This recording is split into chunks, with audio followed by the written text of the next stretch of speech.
स्वागत आहे तुमचं माझ्या चॅनलवर। चला तर आज आपण बनवूया मस्तपैकी आलूचे पराठे। आणि इकडे पाहू शकतात कुकरमध्ये आलू उकडून घेतलेले आहेत आणि थंड पाण्यामध्ये ते टाकून घेतलेले आहेत, कारण थोडंसं गरम असल्यामुळे थोडं थंड पाण्यात टाकलं तर थंड होतात ते।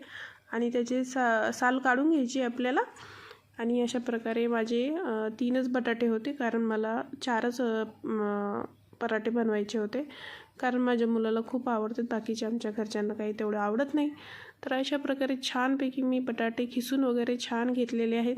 आणि त्यानंतर इकडे मी कढई ठेवलेली आहे आणि कढईमध्ये तेल टाकले आहे आणि जिरे टाकले थोडेसे, आणि इकडे कांदा आणि कोथिंबीर चिरून घेतलेली आहे छानपैकी। त्याच्यात थोडंसं लसूण आणि जिरे वाटून घेतलेले आहे आणि ते त्यात टाकलेलं आहे।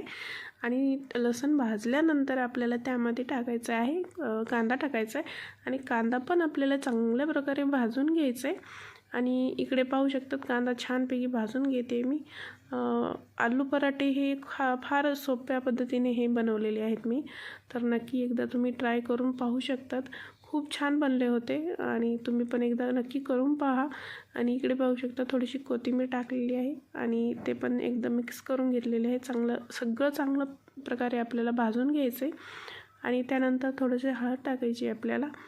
आणि जर आपले लहान मुलं खात असतील तर तिखट आपण थोडंसं कमी टाकायचं आहे। मी इथं थोडंसं कमीच टाकलं आहे, कारण माझ्या मुलाला पराठे बनवायचे होते, मला त्याला फार आवडते। आणि अशा प्रकारे हे लाल तिखट टाकल्यानंतर आपल्याला लगेच जे आपण बटाटा खिसून घेतलेला आहे ते आपण त्यात टाकून घ्यायचं आहे आणि चांगल्या प्रकारे ते मिक्स करून घ्यायचं आहे। वरून मी मीठ टाकून घेणार आहे, चवीनुसार मीठ टाकून घ्यायचं आहे आपल्याला। आणि अशा प्रकारे चांगलं मिक्स करून घ्यायचं आहे। आणि हे पाहू शकतात मीठ टाकलेलं आहे आणि अशा प्रकारे सगळं मिक्स करून घेतलेलं आहे। आणि इकडे मी कणिक वगैरे सगळं मळून ठेवलेलं आहे अगोदरच। आणि त्यानंतर ही आपण बटाट्याची भाजी करून घ्यायची। आणि हे पाहू शकतात भाजी आपली तयार झालेली आहे, आणि थंड झाली की आपण छानपैकी त्याचे पराठे करून घेणार आहेत। हे इकडं माझी भाजी थंड झालेली आहे आणि इकडे पाहू शकतात माझी तयारी पराठे बनवायची। आणि इकडे पाहू शकतात कसं आपण उंडा भरून घ्यायचा आहे पराठ्याचा। कणिक घ्यायची आहे आणि कणिक थोडंसं त्याचा उंडा असा एकदम हाताने सयाने हे करून घ्यायचं आहे। आणि इकडे पाहू शकतात आपण जे पुरणपोळी बनवतो तसंच आपल्याला उंडा बनवून घ्यायचा आहे।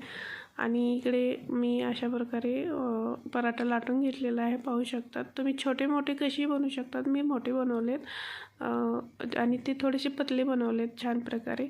अशा प्रकारे माझा पराठा तयार झालेला आहे, नक्की एकदा ट्राय करा। चला तर मग पुन्हा भेटू।